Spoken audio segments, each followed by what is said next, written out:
How's it going, YouTube? It's been a long time. I'm just going to do a little bit of an update on my everyday carry. So I think first I'm just going to do the basic stuff. Here's my keys, just basic keys. I have a small USB stick. This one is a 32 gig.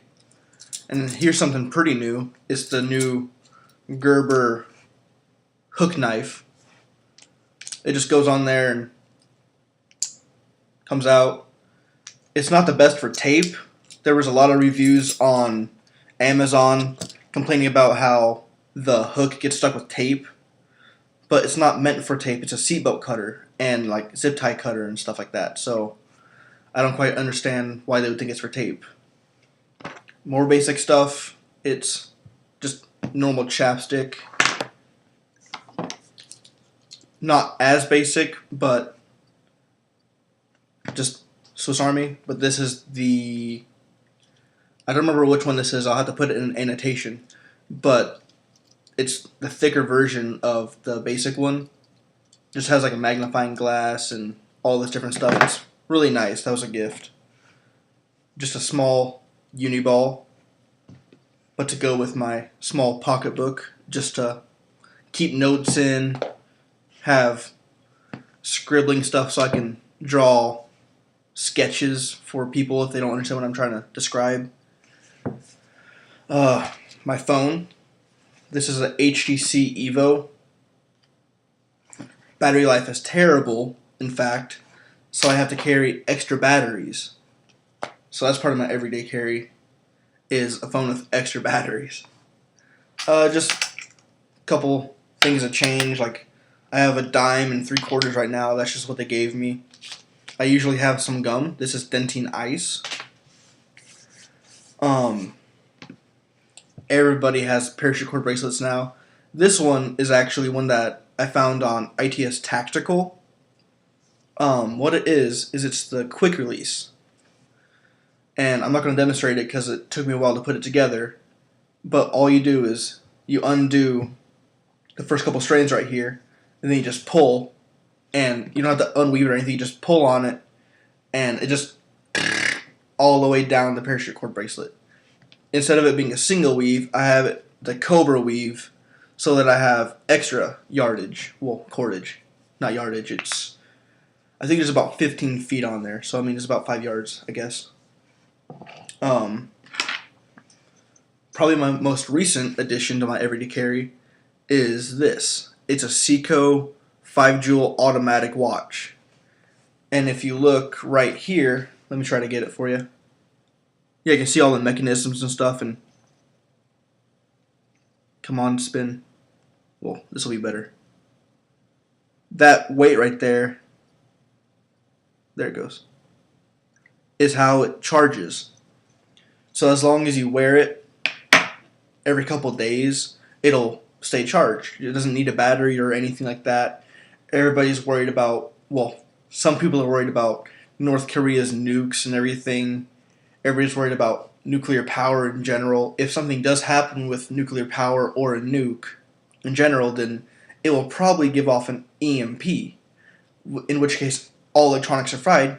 That's not electronic. I'll have the time. All I have to do is keep a calendar, and I'll know what day it is, and I can reset it next month. I'm good. So far, I have it 2 minutes ahead, and it's been set 2 minutes ahead for about a month now, and it's kept the time perfectly. It's insane. It was only like $55 on Amazon. It's incredible. I love that watch. It's one of my favorite ones. This is the new Gerber, well, I think it came out a year ago or something like that. This is the new Gerber Instant. It's a pretty nice knife. I had it razor sharp, but then I decided to try to sharpen it again, and now it's not razor sharp. So I have to try to get that back to how it was. The only thing I don't like, well, there's a couple things actually I don't like about this. The main thing is the serrations. I hate half serrated knives. I hate them. Literally hate. Because whenever I try to sharpen them, it always gets snagged right there, and then it just dulls that part of the knife. And so I'm trying to find out a way to sharpen this better to make the serrations sharp, but not nick that one point right there. Another thing that's wrong with it, well, I'll save it for the review, I guess. I'm trying to do more videos now that I have a lot of free time. If you want reviews of this stuff, let me know. But I'm definitely going to do a review of this knife and try to get them to change some stuff about it, possibly. I'm not sure if they will or not, but I'm going to try. Another addition, I've had this for about a year now. This is a Solar Force L2. I have the 5-mode bulb in here. I'll show it to you real quick. Some pretty thick threads on here. This is all machined aircraft grade aluminum. Here it is. This is a small LED, but it has a small circuit board on the back here, and it has 5 modes on it. It's supposed to last about 300 hours, I believe, but mine lasted way longer than that. It's just now starting to die, so I got a new one.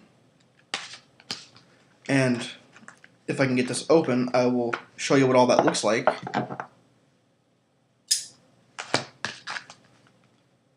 I was going to get the tactical bezel for it also, but I carry this in my back pocket, and this spiked bezel right here, this is just the normal bezel. And whenever I sit on that, that already doesn't feel that comfortable. So I can't even imagine the tactical bezel, which is like all the way out here with big spikes. I can't even imagine how painful that would be to sit on. Let me try to get this staple out so I can show you all these modes. There it goes. Oh, come on. I actually like that case. That's pretty nice. It has like a screw plastic case. It's actually pretty nice. That didn't come with the first one. So it just drops in. Oh, this is not a AA. This is a larger size. I don't remember what size. It's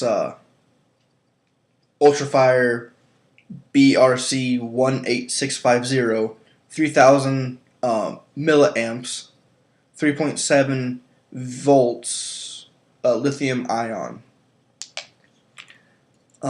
Each battery will last, or at least whenever I use it, they last for about, I don't know. I use it for about 3 months before I need to go recharge it. And I use it about every day for at least like 3 or 4 minutes, just looking around at stuff in the dark.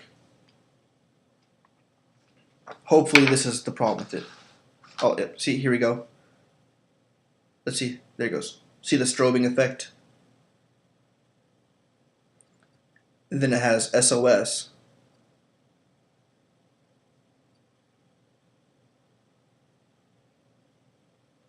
Then it's got high, medium, and low. And then back to strobe. And if you, I'm not sure if it'll show up on camera, just from carrying it in my back pocket, it has some distress features and stuff. It's a little bit more personal now that I've carried it for a year and gotten attached to it. But I got the knife clip on here, so that's how I carry it in my back pocket instead of just throwing it in there. I love this thing. I've used it almost every day for the past year. I think that's everything for my everyday carry right now. I used to carry a Spyderco Persistence, I believe it is, but I sharpened it so many times it lost its curve to the blade. It straightened out a little bit on the belly, and so after a little while I just got tired of having to try to sharpen it. It had scratches from sharpening it on a unclean sharpener. I had it razor sharp, and it was razor sharp out of the box, but it just, over time, it just lost its edge, and I couldn't touch it up anymore. and until I get the Apex Pro, the knife sharpener Apex Pro or something like that, I can't do anything by hand. I'm terrible at sharpening it by hand. But this knife, it's really good. They just need to change some things about it. I haven't had it even sharpen my Swiss, and I've had that for about 4 years or something now. I'll go ahead and do some features on my Swiss Army if you are still watching.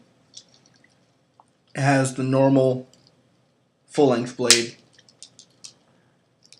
Has a smaller blade. Has all the basic things like scissors and everything. But what it does have is a large Phillips. It has a magnifying glass. I've actually used this a couple times. It is pretty useful. It has the can opener and everything like that. What else is different? Oh, instead of having just a normal saw, it has the normal saw and a metal saw with a file. I'm not sure if that's different, because I know it carries this one, but I'm not sure if it had the file with the metal saw or not. But the thing that I've probably used the most on here, actually, surprisingly, is the ballpoint pen. I don't know why they put it on there, but it's actually really useful. It takes getting used to writing with it, because it's just the cartridge. So I mean, you have to like hold at a weird angle. What I like to do is I put the rounded point right here. It stores in the shell right here. And so it has that little rounded edge right here. So what I do is I like kind of put that in the knuckle thing right there, and I just write with it. Just, it looks really weird and unnatural. That's because it is. But it works fine. I love it. I've used the ballpoint pen more than I've used like the toothpick or tweezers or anything on here. It's awesome. I used to carry a Zippo. I don't know where that went to though. I lost it forever ago, like a year ago. So since then I got a flint, like a fire steel, and I would use my knife to spark it. But this one doesn't spark it for some reason. My Spyderco would, but my Gerber Valaton from forever ago doesn't spark it either. Only my Spyderco will. And my Spyderco is in my room somewhere. I have to find it again to carry it again. So what I would double carry. I would carry this one right here, kind of as my more defensive everyday carry, because it's just a bigger blade and it just looks. It has an awesome reverse grip, has serrations, and just a massive blade compared to the Spyderco that I have.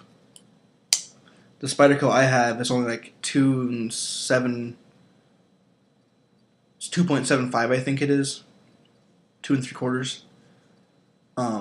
But this one's, I think, 3.5 or something like that. It's a bit bigger blade, and it has a little bit more belly compared to how mine is right now, my Spyderco.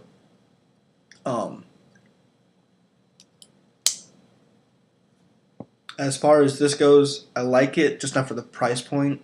They had some issues with the first batch. So what you want to do is you want to get the one, let me get the numbers right there. I don't know why, but my computer reverses whenever it records, but it says 1212 1212. And so what you want is one of these. It has a stronger spring in it because it doesn't have a safety. What it is it has a button lock. You just push the button in, and then it unlocks the blade. But what would happen is people would be jogging or something, and the pocket clip would lose its grip or something, and it would go flying out of their pocket, hit the ground, and then the spring was so strong with this lock, it would just spring open. So what they did is they made a a harder spring on it, so that you have to fight the spring to get it open. Once it gets past a certain way, like a certain point, it just flings open. But whenever they upgraded the spring, they didn't move the thumb stud. So you're sitting here trying to open it, and you have to get a good purchase on it. But what I've noticed is if you just go right under the thumb stud and push, I can't do it that way, but you just go right under the thumb stud and use the blade and push the blade out with your thumb, just using the actual blade instead of the thumb stud. Works amazing. I don't even use the thumb stud at all. I just push out the blade. I think that's it. So, see you later, guys.